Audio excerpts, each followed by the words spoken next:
माता पिता के साथ। किसके साथ रहना है?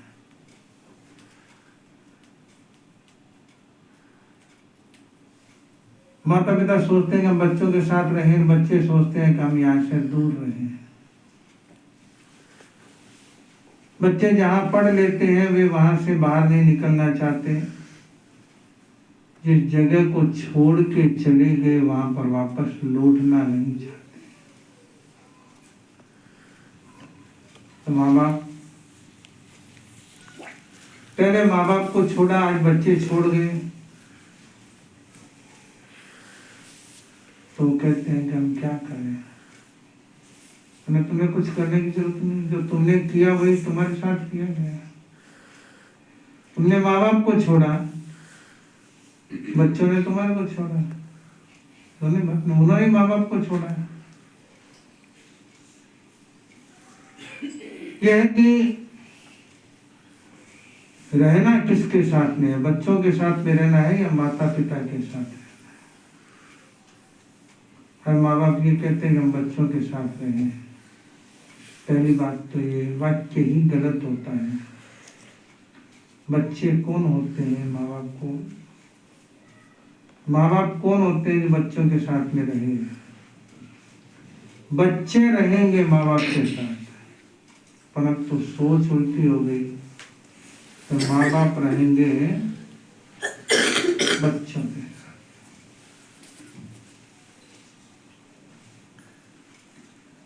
परिवार में रहने के लिए कुछ बातें जरूरी होती है।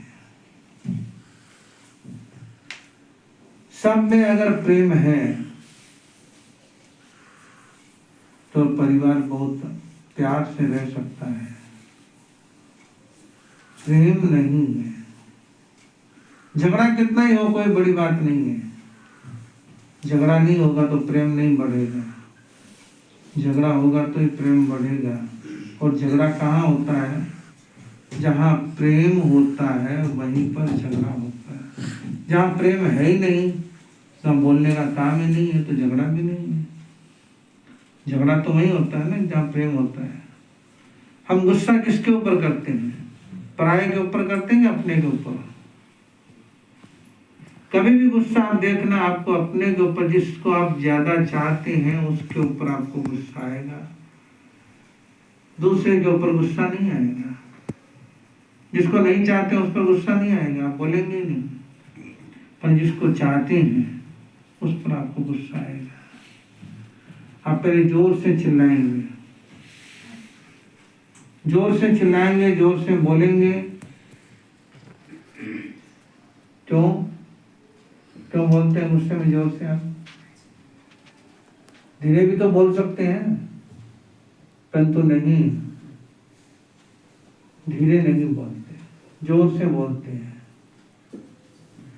एक शोध कहता है कि हम तेज क्यों सुनाना चाहते हैं? क्या वो नहीं सुनता है? क्या उसको सुनाई नहीं देता है? देता है। ये दिल से जुड़ा हुआ मामला है। जब हमें ये लगता है कि वह मेरी बात को सुन नहीं रहा है, तवज्जो नहीं दे रहा है, तो हम जोर से बोलते हैं। जैसे जैसे वह सुनने लगता है वैसे वैसे हमारी आवाज धीमे होने लगती है। और प्यार की भाषा तो बड़ी धीमी है, तेज है ही। प्यार में हम एकदम धीरे बोलते हैं, इतने धीरे बोलते हैं कि लगता है खाली होठ हिलते हैं। फिर भी सामने वाला समझ जाता है कि क्या कह रहा है, और वह भी होठ हिला करके अपनी बात को कहता है, कान में पहुंच जाती है। और ऐसे तो जोर से बोले तो ही सुनाई देता है, धीरे बोलते हैं। मैं इधर घूम रहा हूँ गाँव तो हर जगह पर मुझे एक शिकायत मिलती है, तुम्हारा थोड़ी जोर से बोलो। मैंने कहा जोर से बोलूंगा तो गड़बड़ हो जाएगी। क्यों? तो लोग ये समझेंगे महाराज को गुस्सा आ गया। मैं जोर से नहीं, मैं धीरे बोलता हूँ, वही ठीक है। लेकिन नहीं, जोर से बोला हमारे को सुनाई नहीं देता।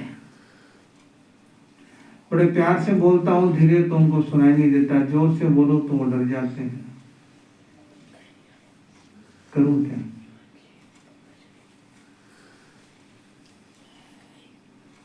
तो दिल जहां लगता है कि नहीं अब मेरी आवाज सुनी जा रही है, वैसे ही आवाज धीमी हो जाती है, और इतनी धीमी हो जाती है कि फुसफुसाते हुए बोलते हैं तब भी बराबर सुनाई देता है।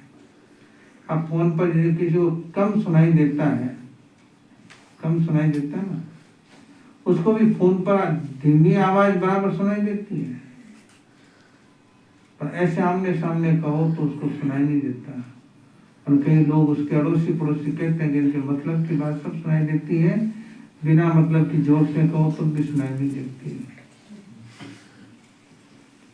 प्रेम भाव, प्रेम होना चाहिए,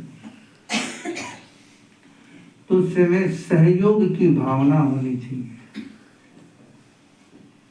एक दूसरे को हम सहयोग करें, हर कार्य में सहयोग करें। सहयोग की भावना होगी और सेवा की भावना होगी। एक सहयोग करता है और गिनाता है कि मैंने तुम्हारा काम किया, उस दिन इतना किया, उस दिन इतना किया, वह सहयोग और सेवा नहीं है। जहां सहयोग और सेवा होगा वहां पर हिसाब नहीं होगा, और जहां हिसाब होगा वहां पर सहयोग और सेवा नहीं है।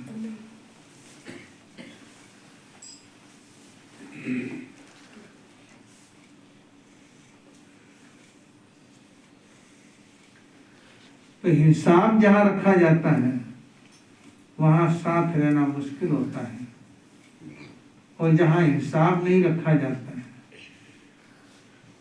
वहां पर साथ रहा जा सकता है।